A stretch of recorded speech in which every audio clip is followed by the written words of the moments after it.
Hello, dudes, dudettes, duders, and everyone in between, and welcome to How to Do Everything So You Don't Have to, the show where we teach you how to think like a producer. And there's one huge problem with creating a YouTube channel built around telling people the right way to produce films. And that is, there's no one right way to produce films. There are as many correct answers to any challenge or question that you face as there are incorrect answers. And the goal of this channel is to move you away from the worst of the incorrect answers and towards the best of the correct answers. Now, I wouldn't be doing my due diligence if this channel was entirely me telling you the way that I would get a project from point A to point Z. In an effort to push back against this tower of fallibility that I've built, we're going to start a series of interviews with other filmmakers, producers, directors, and artists to help give you more perspective into how art is created. Today's episode is an interview with Faryl Amadeus, a producer, director, writer, and artist that I've been working with for the last year, maybe 2 years. I'm not sure. I lose track of time very well these days. But I think you'll find a lot of value in listening to how she approaches projects, how she approaches art, and how she approaches parenting, all things that are at the front of my mind pretty much all day.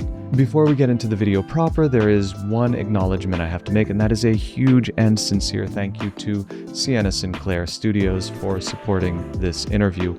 Without your enthusiasm for this project, the conversation would not have been possible. So I say from the bottom of my heart, thank you for hosting. Without further ado, let's get into that conversation with Faryl Amadeus. Is the story of how we first encountered each other yours to tell? Yeah. Or is it mine? No, it's mine. Okay. I believe it was share grade? No. Yes. When we first encountered each other. What are you talking about? Well, it was a fateful autumn in New York City when my high school girlfriend and I... Yes! Ha! We found this out just recently, yeah. So that's why I ask, is it your story to tell and for me to interrupt, or my story to tell and for you to interrupt? Let's just take turns. Okay, you go first. It was 1995. It was 1995. Oh, but I started doing the Rocky Horror Picture Show in New York City. I was a teenager. I don't know if the cast knew that I was a teenager, but I was definitely... Who were you? I played Magenta, and I played Trixie, which is the lips in the beginning, and I played Columbia. And how would you rank your performances? Who were you best at, second best at, third best at? I was phenomenal at each. It was great. I was so obsessed with the movie, and I sewed all the costumes myself. What about that movie appealed to you at that age in that way? I don't even remember the first time. I don't know who brought me to Rocky. I don't know what happened, but I can't even believe that I could stay up that late, honestly. I mean, I certainly can't now. I don't know. I loved the audience participation. It felt like theater because it was theater, and it was also film and art and community. It was so wild and fun. And it also, you know how when people go to church, there are these rules, and there's like standing up and sitting down, and it's like a whole process, and you want to get good at the process. And I think that Rocky's the same, where you want to like know what to say and when to say it. So you were a teenager. Were you living in Manhattan at the time? I was in Brooklyn. Okay, so you were commuting for these midnight performances? Well, I went to school just a few blocks from there. Oh, okay. Yeah. Should I jump in now?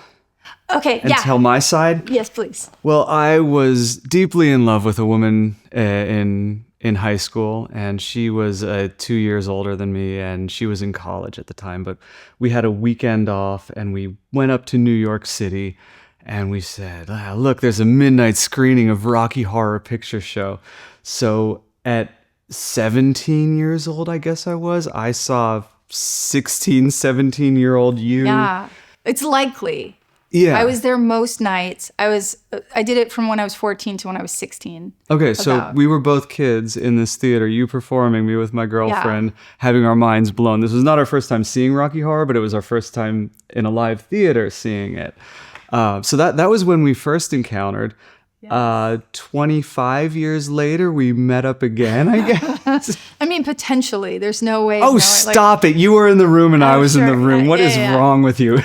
I just recently was talking to my daughter about like modesty. And I was saying, I used to be really shy as a kid with showing my body, even though I was a dancer and, you have to change in the changing room. But I remember the first time I was like, had to shake it off about being naked in front of people was Rocky Horror. I remember like, I just had to be sort of kind of naked in front of an audience. And I just had to get over it and be like, nobody cares. Nobody cares about your body or they all care. I don't know. Like I had to just shake it off. Here's a question. How has your life changed since you got comfortable with that feeling of nakedness in front of an audience? Well, I mean, but then I also went to college. Not that that's like your career or anything. No, far from it. But I then went to college for theater. I went to NYU, and the studio that I was in was maybe all theaters like this. I don't know. But we were just naked a lot. All theaters are like that. Yes. That's been my experience. Yes. And so I was in all these plays. I think almost every play I was in involved me being like topless or something crazy. And yeah, you just have to get over it. But I don't know, like eventually, maybe you got to this point, but it's an incredible, fantastic thing to have a body. Like that we're all, you mean like human beings? Yeah. Yeah. That you get that one. And you're inside that one your whole life. Like I feel pretty lucky about that. Well, it's interesting too because I'm adopted, and so my body didn't look like my parents' bodies, and so I always felt. Did you pick up on that as a kid? Oh yeah, my parents were really like kind of larger, and I was always very like slim, and I did ballet, and I was always this like kind of small. And I thought that maybe there was something wrong with me, but I was like, no, you're probably from small people. Did you know you were adopted at the time? Okay. Yeah. And did you talk to your parents about this or not?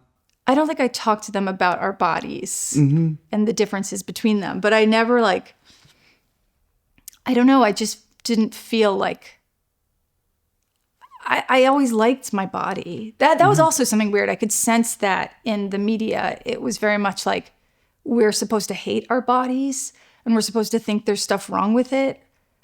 And maybe I'm misremembering, but like I've always really liked my body. And I've always forgiven my body and I've never owned a scale, and I'm really not into that stuff. If we get bigger or smaller or older, get the fuck over it. The question I just want to ask everyone that I interact with, and what I think would be the foundation of this as we kind of rebuild it, is what does it feel like to be as old as you are? Really good. Really great. I love being as old as I am. What about it? Well, there's a lot of thoughts about it. Part of me has this like sort of supernatural. Gosh, I mean, I could be a complete fucking failure, but part of me feels like I'm excited about being 60. Like I'm excited about being. You're not that close.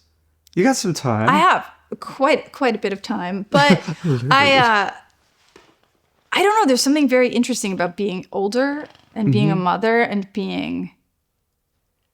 It's weird though, because it doesn't quite equal power as I once had hoped it would. Age? Yeah. I'm noticing the complete opposite. Please continue, and then I will tell you and I think it has something to do with my gender, but I could be wrong about that. Oh yeah, you're dead. What? You're dead. I mean, like, right? Well. No. The power is when I was 20, I would say a thing, nobody gave a shit what I was saying. 30, nobody gave a shit I was saying. A few gray hairs. Suddenly, like, I give my opinion and people are like, oh, okay, that sounds good. Let's do it that way. Or do you think it's also, though, that you come with a certain amount of experience, and so when you say things, it might be a little different and it might have a different weight to it? It's entirely possible that my opinions have become more valid over those 20 years. I don't know. But I doubt it. Yeah. But it is easier to navigate a room, to suggest ideas, and to have them be respected and received well, I feel, after 35 for a dude. But I'm just one person who happens to be a dude, so I don't have any database beyond that very narrow set of... That's all we have. But we just have our... I feel more power and more control than I did when I was 20 or 30. I don't know. I feel like I had a few lost chunks of time. What were you doing? God, I think so much changed. I always felt very, like a certain future awaited me. And I waited for it. And I waited for this future. I waited for this like person who I knew I would be. But then it never came. And I like waited and I waited and I wasn't working hard. I just waited and I wasn't working. And now, like since having children, I now like work hard.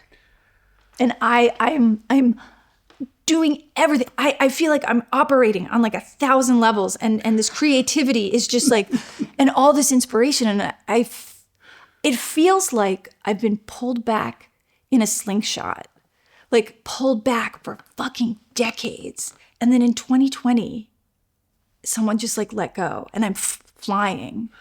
I think in 2020, everybody got the message loud and clear, like, you're going to die. And I feel like a lot of people rode that slingshot. But first, before we get into any of that, I would like to set you up as a human being. Would you kindly introduce yourself? I'm Faryl. I'm Faryl Amadeus. Mm-hmm. I am a filmmaker. I'm a writer. I make movies. I'm a photographer. Mm-hmm. Which is how I know you. Yeah. How would you describe the beginning of our relationship? I borrowed gear from you. Wait, what gear? I borrowed the long lens. The 70 to 200, yeah. Wasn't it? Well, I found you on ShareGrid. And I think you found me on ShareGrid when I was sick to death of ShareGrid. And I probably said, just take the lens. I'm deleting my ShareGrid account. No, you didn't say anything. I didn't? No, it was so bizarre. And it's funny. And you did not know how destitute I was and what a big deal it was to spend $35 or whatever a day on a lens. It was like, that was a lot of money for me. And then eventually you just stopped charging me. And I was like, oh, this is a miracle. He's a miracle. He's a miracle. And yeah, and it just really, I loved using that lens. Like, I had never used a lens like that before. Isn't it gorgeous? It's amazing. And it changes the kind of photographer you are, because then all of a sudden you can be like behind the scenes and you can hide and hunt. Mm-hmm. And I love hunting. And you can get people behaving naturally and laughing at jokes, actually laughing instead of performing it. That's my favorite thing. I mean, that's why I make movies, is how do you get people to be like real? I don't want to undermine the high opinion you have of me. Ha!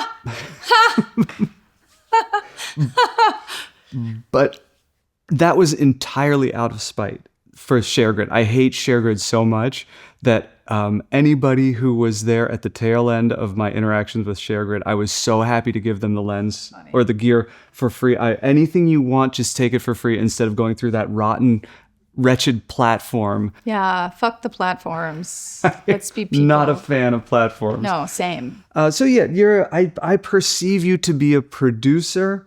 I don't mean to, to take all those titles off the table, but I just see you as somebody who gets the project from A to Z And if that involves directing, you're directing. If that involves shooting photos, you're shooting photos. If that's writing, you're writing. I imagine if it required that you act, you would be acting. If you had to edit, you'd be editing. So I perceive you as a producer, and that's kind of why I wanted to talk to you a little bit, is because at the front of my mind is like, what does it mean to be a producer? Which is a very kind of sterile question. The fun version of that is, what does it mean to be an artist? The one that ties those two together is, what does it mean to be a parent? And I kind of want to talk to you about those three different prongs, because I believe we both experience them. And working with you is tremendously inspiring, because I believe that you experience those three prongs simultaneously, which is something I don't have as much of a talent for. But I'd like to kind of get a window into how you experience the world, what it feels like to be you, and what it means to produce through your brain. And I don't really know where that conversation would start. It starts at A and ends at Z. Yeah. So that's the seed of everything. So I have all these seeds inside of me, and they haunt me. These stories and these feelings and these traumas and all this stuff. And then a way to get that stuff out is I write it, and then you start to gather your team to help, because the goal is Z, right? What is Z? The film festival? I don't know. What is Z? Is Z seeing it with an audience, what you made? I'm not quite sure what Z is, but I've managed to do a lot of A to Z's, and that's blown my mind. And that has felt so powerful, like the autonomy of making your own work is insane. And just to know that you can make your own work is incredible. I mean, the fact that I've shared these really personal stories with thousands of people, through film festivals, and it's been really exciting. But also it's this wonderful alone together process where you start with the seeds all alone, and then you write all alone.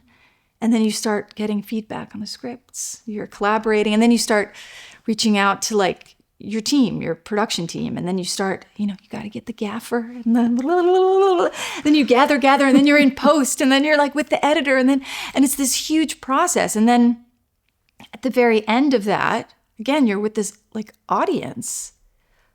It's the craziest, most wonderful cycle. And then you're back alone again. And I love that cycle. I'm addicted to that cycle, being alone and then being totally with people. It's really exciting. So everything you said about A to Z is right now in the abstract. And I'd like to narrow in on a project. There are a couple that we've worked on together. There was the Altadena project, which has not hit Z yet.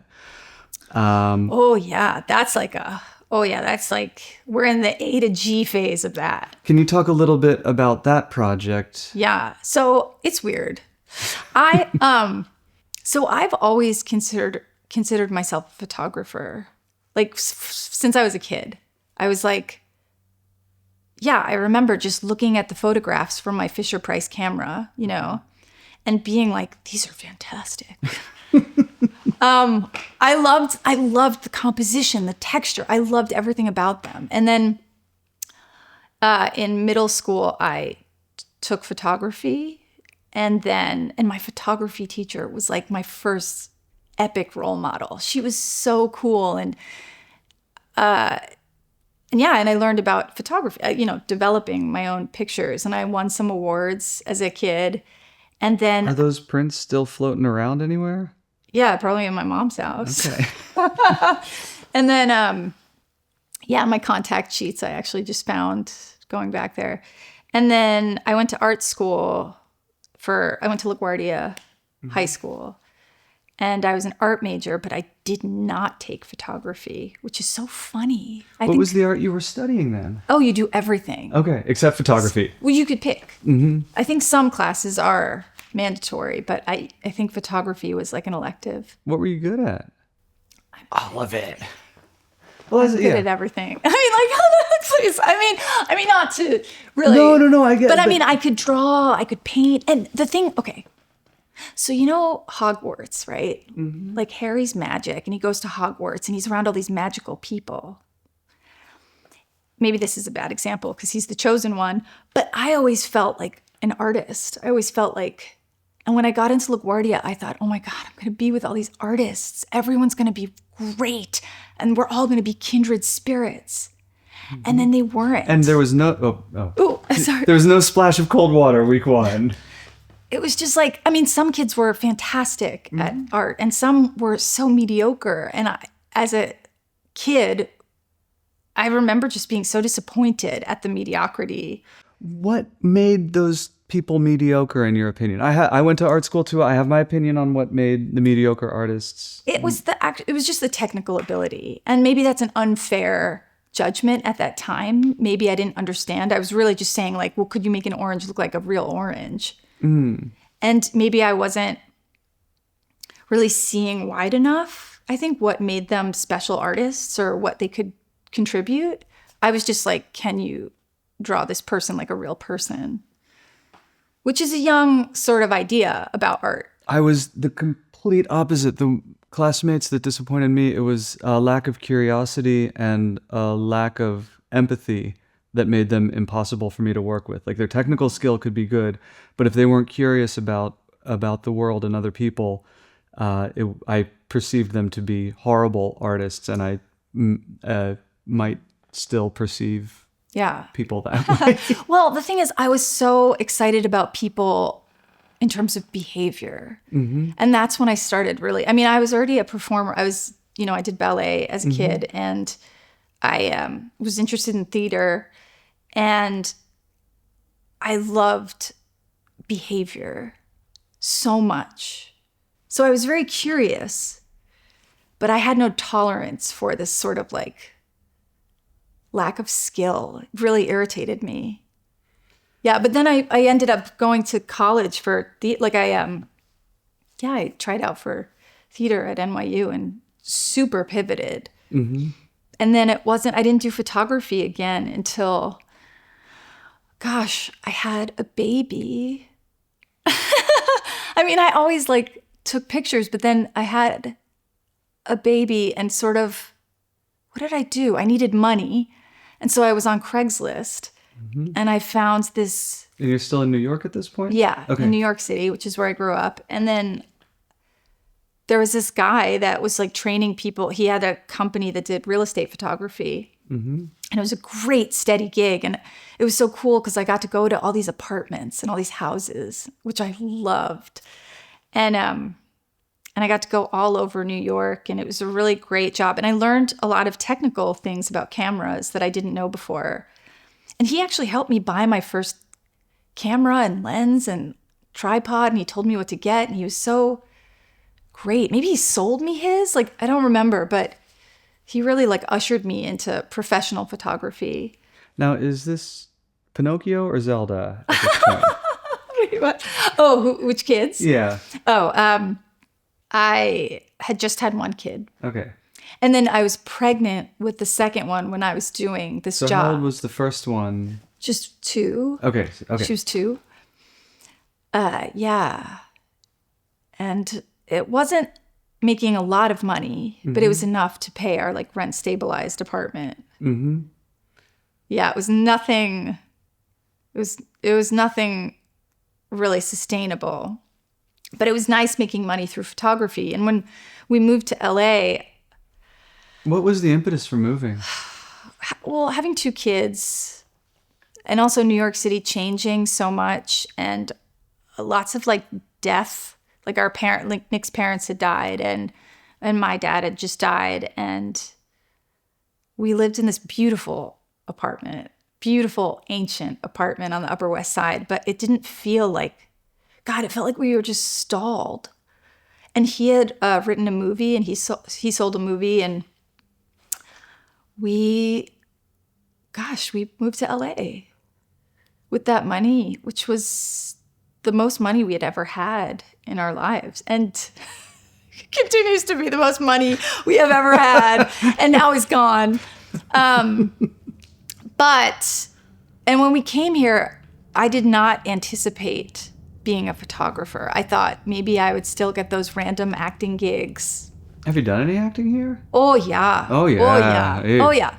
I did a lot of commercials in New York. And so I thought, oh, well, I'll meet the agents here. And did you do anything you're proud of? Like, I don't mean like you're ashamed of everything. I mean, No. Is there anything in your acting portfolio that you're like, this is awesome? yes. Yes. There are things. There are projects that I'm happy that I worked on. Yeah, in 2020, before the pandemic, those few months, and maybe the end of 2019, I took an acting class here.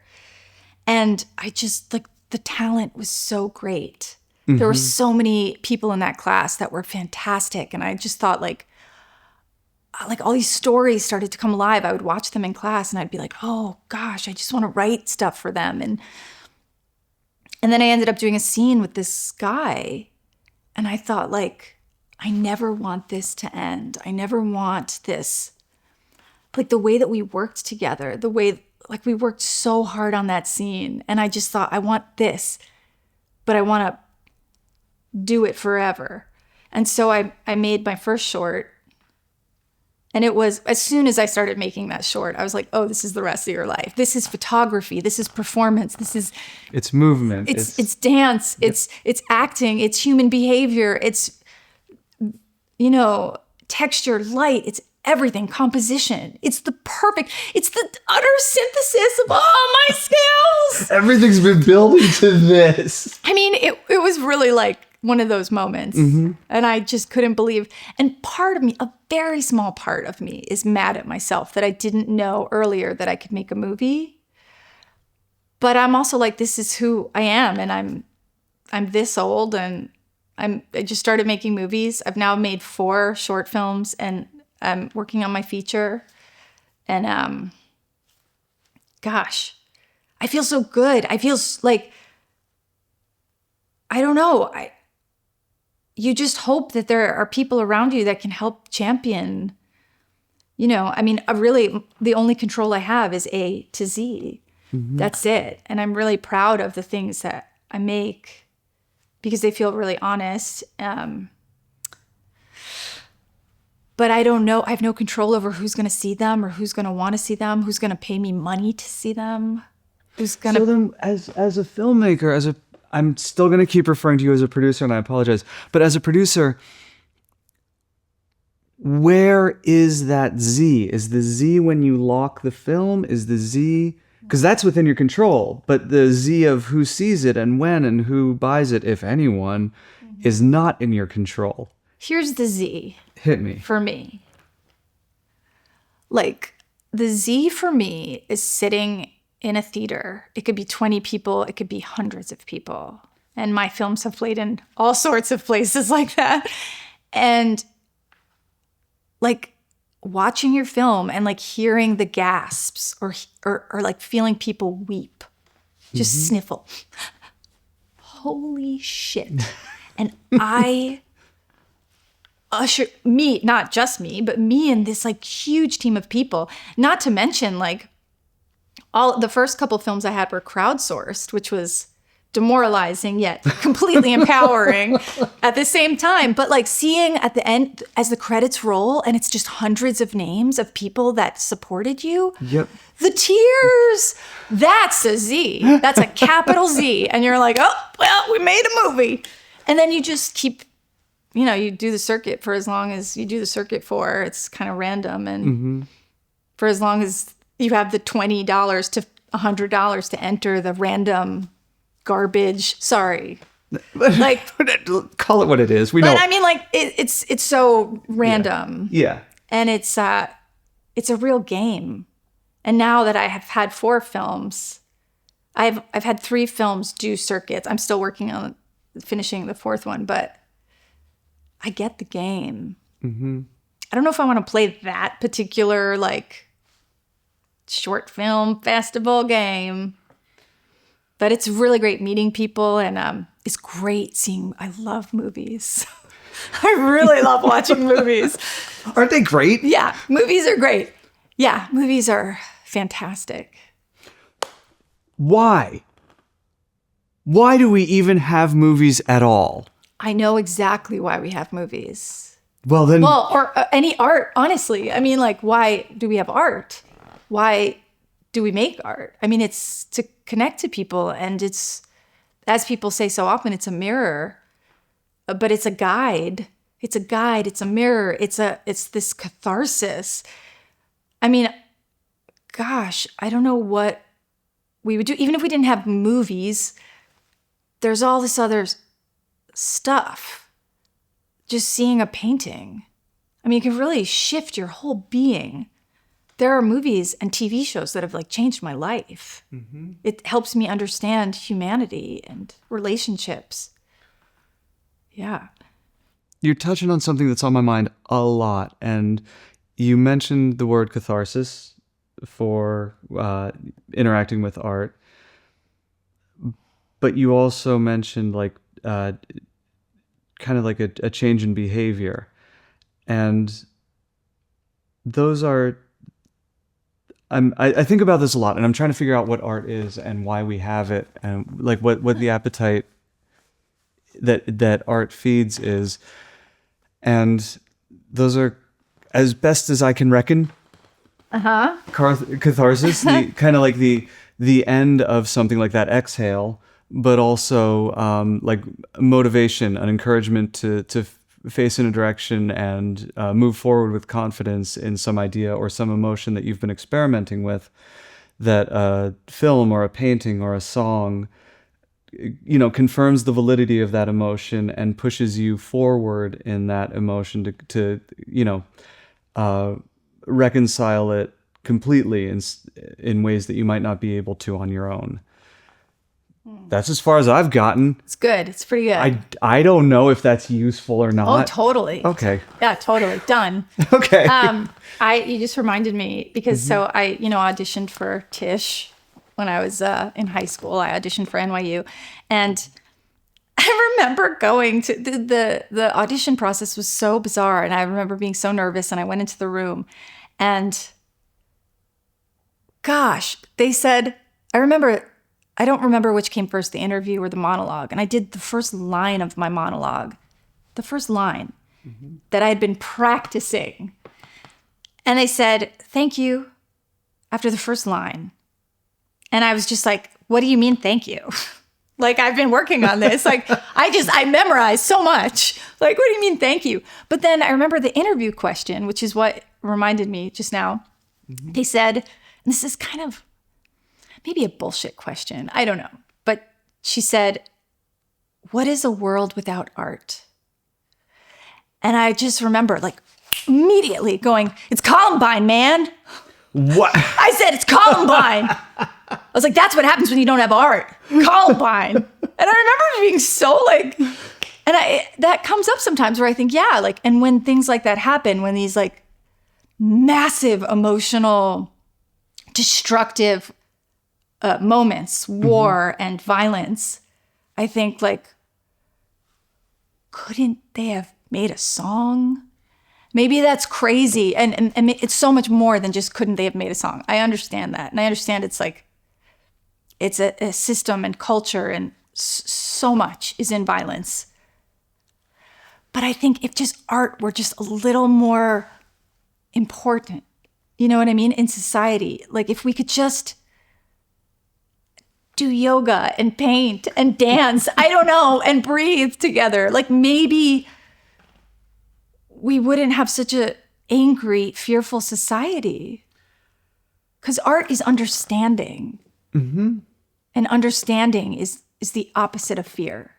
So when I think about art in kind of the scale and scope that we're talking about, I think about it a lot in terms of like I said, validating emotions that people have been experimenting with and encouraging not just the exploration of that emotion, but of the communication and the expression of those impulses that are kind of quiet and sometimes more dormant inside of us.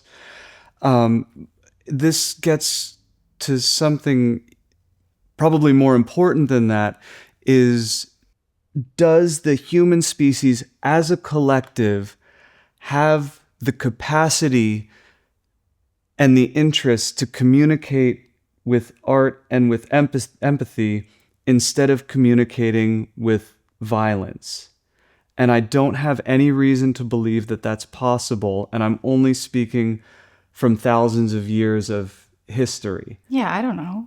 Okay, cool. Just wanted to check. Anyway. I mean, I don't know. I mean, we're artists, right? Like, we found the thing that helps us, and not everybody can find the thing, you know? But is there a mechanism? Is there a strategy? Is there a way to communicate the beauty of these things?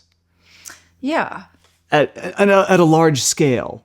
Or does the message need to be custom tailored, audience member by audience member, for it to have maximum impact? Like, does that make sense? And I don't mean one person at a time, but I mean, is it possible to create an artistic message that can be heard by enough people? Yes, we have to change the leadership. We have to change our whole global leadership. And the way that we've been doing things is wrong. Narrow it down. I don't mean to sound like, oh yeah, that's a huge. That's a big, but there's a lot of assumptions I could make, but I'd rather not. I was talking to this girl today. She was 9 years old. Mm-hmm. And she was really, really excited about, she was going to give a presentation to her 4th grade class about the patriarchy. She was making a patriarchy pyramid. She was talking about oppression. Mm-hmm. And I said, do you know about the bonobos monkeys? Mm-hmm. I told this girl, I was like, oh my God, these monkeys, it's a matriarchal society, right? And I was like, and when there's conflict, I didn't tell her what they really do, but I was like, they kiss and they hug. That's what happens. And that's how they settle their problems. And I'm not saying that, I think there's something there. I think there's something there is when we get heightened emotionally with anger, there's a way to settle down. And that has to do with, how do we settle down? How do we teach our children to settle down when they're elevated and they're dysregulated? Mm-hmm. How do we teach them these skills, this love? It's hard. I've been angry. I know it's hard. But my anger is super different. I have all these tools to process the anger.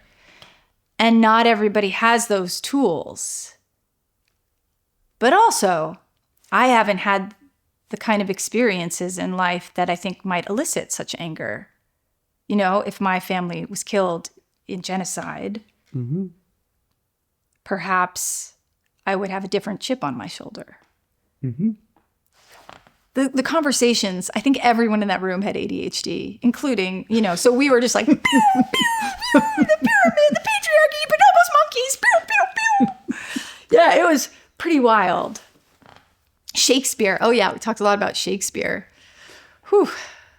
Our oldest is getting into Shakespeare. You mean the 4-year-old? Yes. We watched Baz Luhrmann's Romeo and Juliet. Oh, wow. And he got it. Wow. Like he got it. He didn't get all the nuance of the language for sure, but does anybody? That's something I realized watching it with him was like, I'm 30 years into my Romeo and Juliet career, and there's still new stuff I'm discovering in the turns of phrase. Oh, that's really fun. My entry point for Shakespeare was Much Ado About Nothing, because the film had just come out with Kenneth Branagh and Emma Thompson. Why is that? That's her name, right? I don't know. What do you mean you don't know? Emma Thompson, right? Yeah. Why did that just fuzz up? Uh-oh. Dusty. I would have known if you had said it more confidently, but I was second guessing it. Things count, but I was like, that's odd. But anyway, so that movie was so mind-blowing to me. And I went home and my parents had the complete works of Shakespeare. And I remember I was in 4th grade and I just I would cry. I would read this text and just And then, and that's sort of what spun me. Eventually, I ended up at RADA in London. I did a Shakespeare program there. And that's when I fell out of love with Shakespeare. Wait, why? I don't know. It was just so like gross. Like it was so.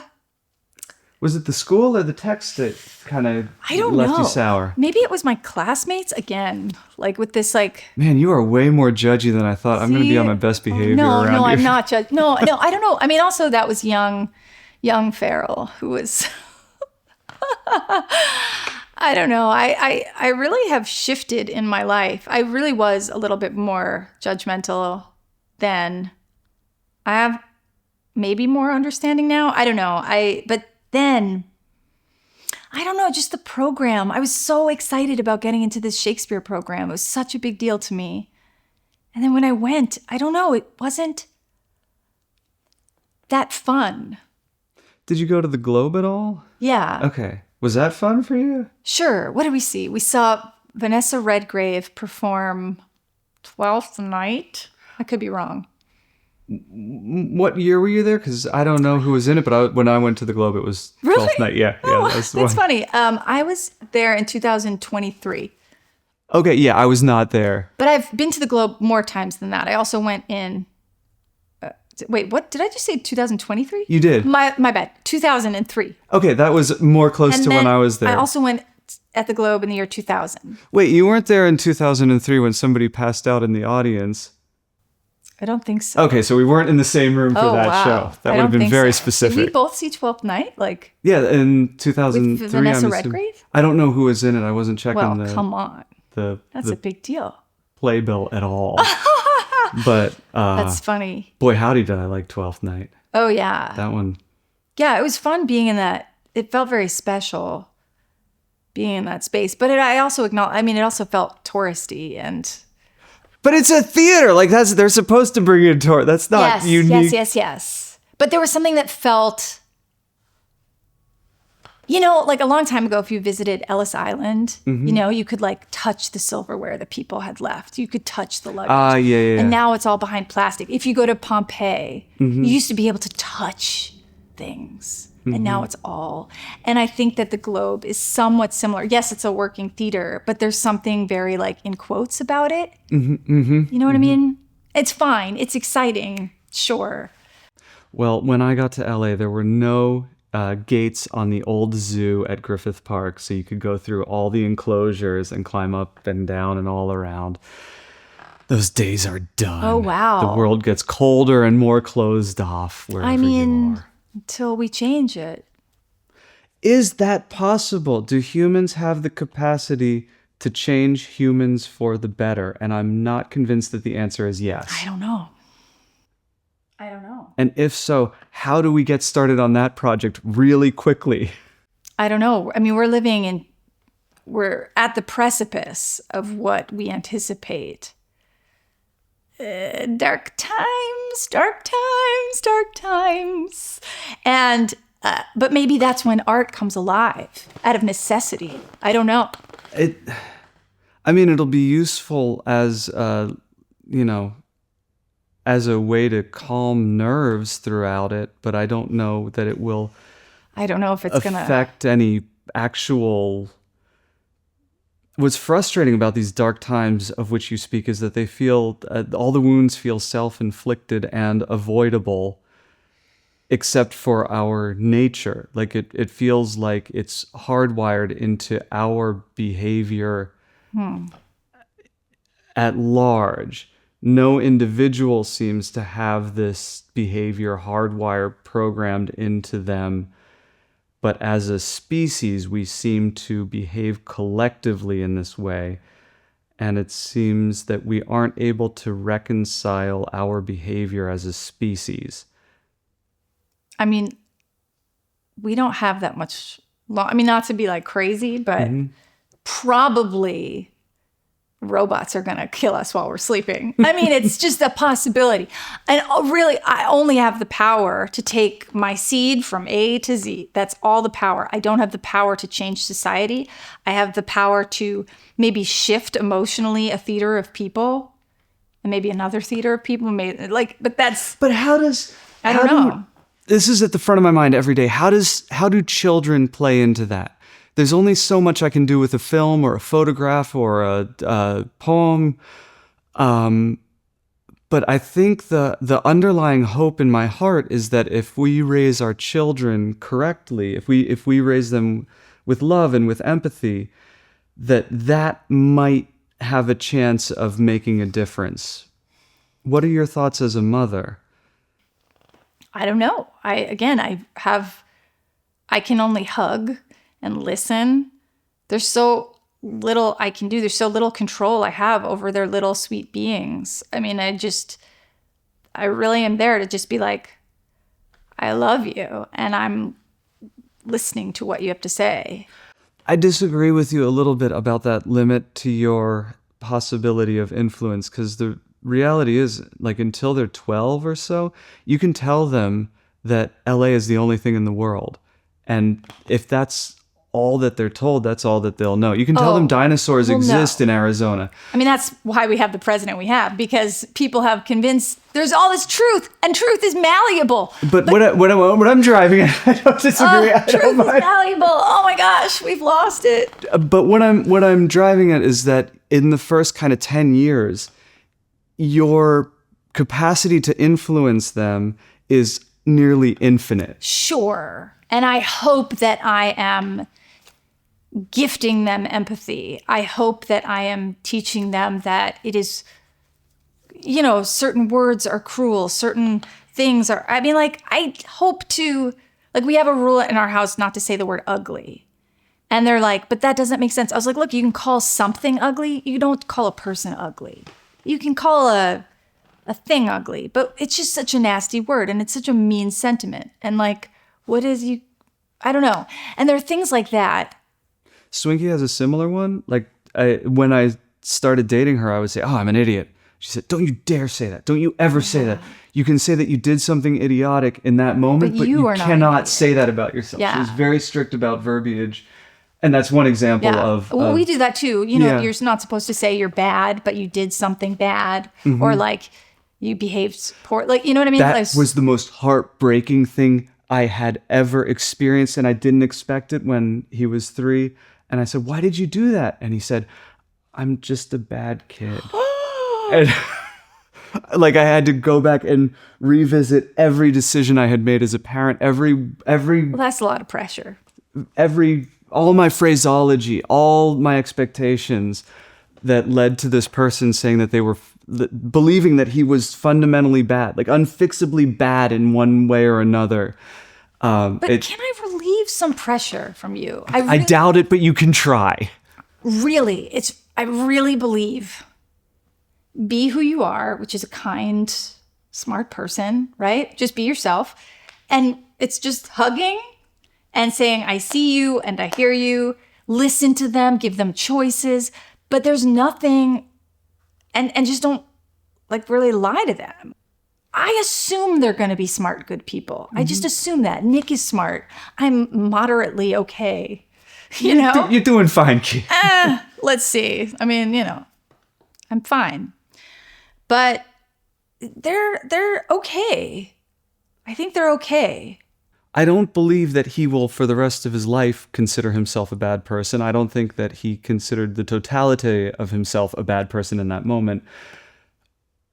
But the weight of that, I'm sure you felt similar weight talking, I imagine, talking to your kids, that they say something and you have to really kind of drill down and examine how you move through the world.